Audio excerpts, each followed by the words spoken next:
अस्सलाम वालेकुम, मैं महर फराज अनवर। आप देख रहे हैं मेरे यूट्यूब चैनल डीप साइड। नाजरीन व सामाइन, साबक वज़ीर आज़म बानी तटीआई जनाब इमरान खान साहब और उनके साबक वज़ीर ख़ारजा जनाब शाह महमूद कुरैशी साहब के ख़िलाफ़ आज फ़ैसला आया और ये फ़ैसला उसी साइफ़र के नतीजा में आया है जो उन्होंने 27 मार्च 2022 को परेड ग्राउंड इस्लामाबाद में एक जलसा में लहराया था और बड़े वसूख से उन्होंने कहा था कि मेरी हुकूमत के ख़िलाफ़ डोनाल्ड लू और उस वक़्त के आर्मी चीफ़ जनरल बाजवा साहब ने मिल के जो साज़िश तैयार की थी और बाकायदा उनमें उनको धमकी दी गई थी, वही सफ़र उनके लिए वो बाले जान बन गया और साबिक़ वज़ीर ख़ारजा जनाब शाह महमूद कुरैशी साहब को भी ले डूबा।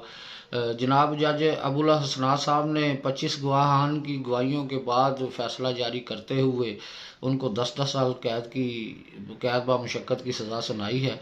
इन गवाहों में सबसे अहम गवाही जनाब इमरान खान के प्रिंसिपल सेक्रेटरी जो रह चुके हैं आज़म खान साहब की थी। उसके बाद सुहेल अहमद साहब थे और उनके बाद असद मजीद साहब थे जो पाकिस्तान के सफ़ीर थे अमेरिका में। हालांकि आज़म खान ने अपने बयान में पहली गवाही के बाद जो बयान उन्होंने दिया है उसमें थोड़ी चेंजिंग थी, लेकिन सुहेल अहमद साहब ने अपना फरमाया है कि मैंने खान साहब से कहा था कि आप अमेरिका को इसमें ना लेके आएँ क्योंकि इससे पाकिस्तान और अमेरिका के तल्लुकात ख़राब होंगे, लेकिन खान साहब नहीं माने।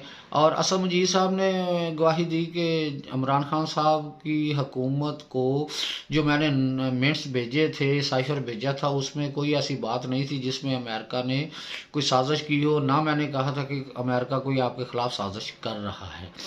लेकिन खान साहब हैं। खान साहब के आपको याद होगा कि साबिक़ वज़ीर ख़जाना जनाब सेनेटर शौकत तरीन साहब जो हैं उनकी भी एक ऑडियो लीक हो चुकी है। उन्होंने अपने मोहसिन लगारी साहब के साथ बात करते हुए फरमाया था कि जो $750 मिलियन IMF दे रहा है बतौर कर्ज़, उसको सबूताज किया जाए और जो है कि आपने कहना है कि फ़्लड की वजह से हम इस पोजीशन में नहीं होंगे कि आपका कर्ज़ रोल बैक कर सकें।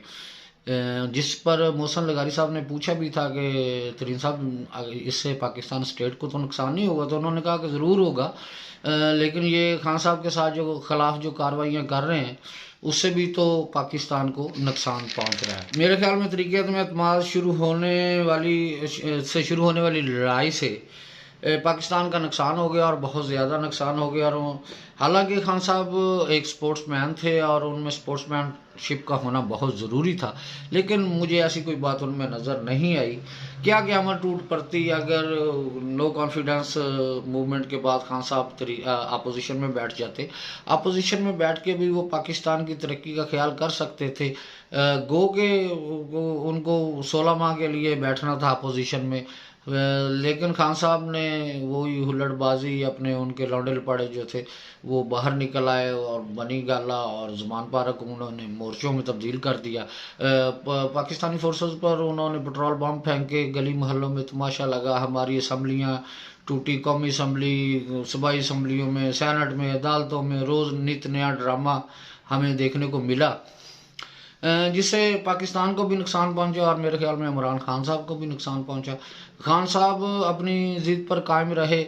उनके साथी जितने थे सब ये समझते थे कि पूरा पाकिस्तान उनसे डर गया। हालांकि रियासतें कभी डरा नहीं करती, रियासतें ना झुका करती हैं, रियासतें वेट करती हैं और ऐसा ही रियासत ने वेट किया।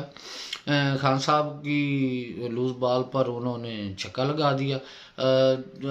हालांकि जब तहरीक अदम एतमाद पेश हुई और कामयाब हुई तो उस वक़्त जनाब आर्मी चीफ़ थे जनाब कमर जवेद बाजवा साहब और ISI के चीफ़ थे जनाब नदीम अंजम साहब। तब तक तो जब तक उनकी पोस्टिंग रही वो अपनी ड्यूटी सर अंजाम देते रहे। तब तक तो PTI दबे लहजे में और बगैर नाम लिए उनको मीर सादिक और मीर जाफ़र कहती रही। लेकिन जैसे ही आर्मी चीफ़ कमर जवेद बाजवा साहब की मुद्दत पूरी हुई तो इन्होंने खुल के उनको मीर सादिक और मीर जाफ़र कहना शुरू कर दिया।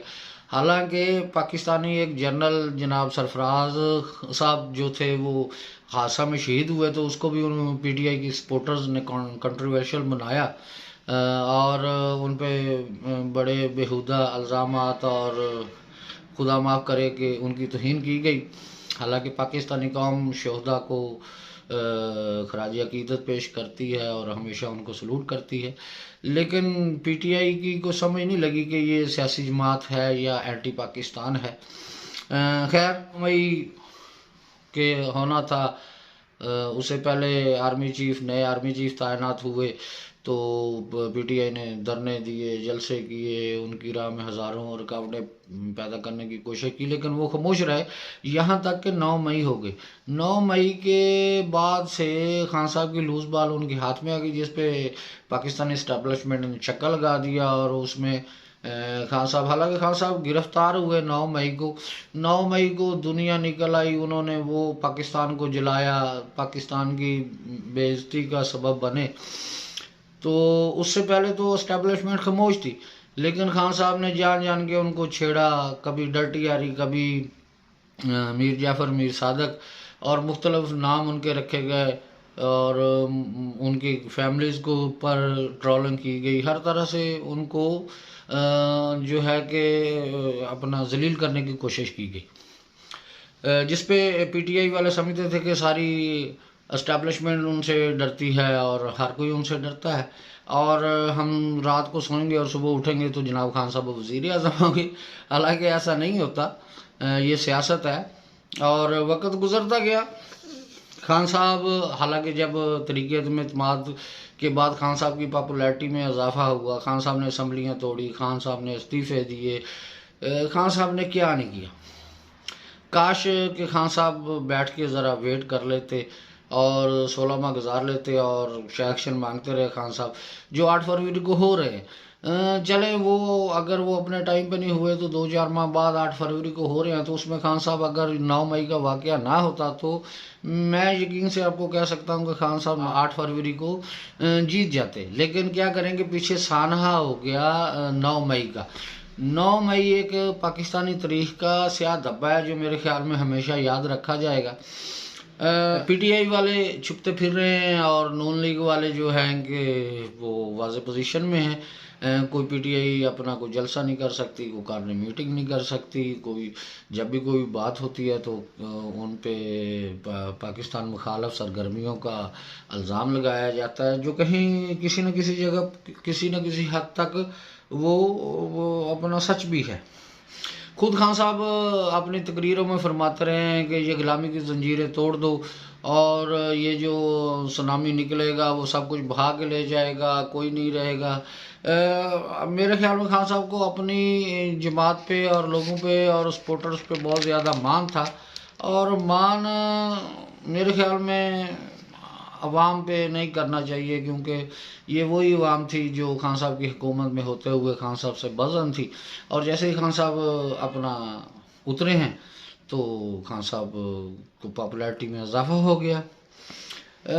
9 मई ने खान साहब को काफ़ी नुकसान पहुंचाया है। 9 मई को खान साहब गिरफ्तार हुए थे तो ग्रुप्स बाहर निकले थे जो पीटीआई के हामी थे, और उन्होंने जलाओ, गिराव और पथराव किया।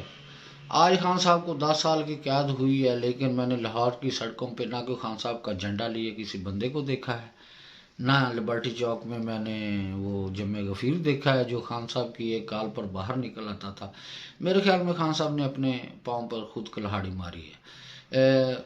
आज खान साहब भी सज़ा याफ्ता हो गए हैं, और वो जो नवाज शरीफ को झूठा और सज़ा याफ्ता कहा करते थे, मेरे ख्याल में ये तोहमत और ये इल्ज़ाम उन पर भी पक्का हो गया है कि वो सज़ा याफ्ता है, और झूठा भी उनको दूसरी सियासी जमातें कहती हैं।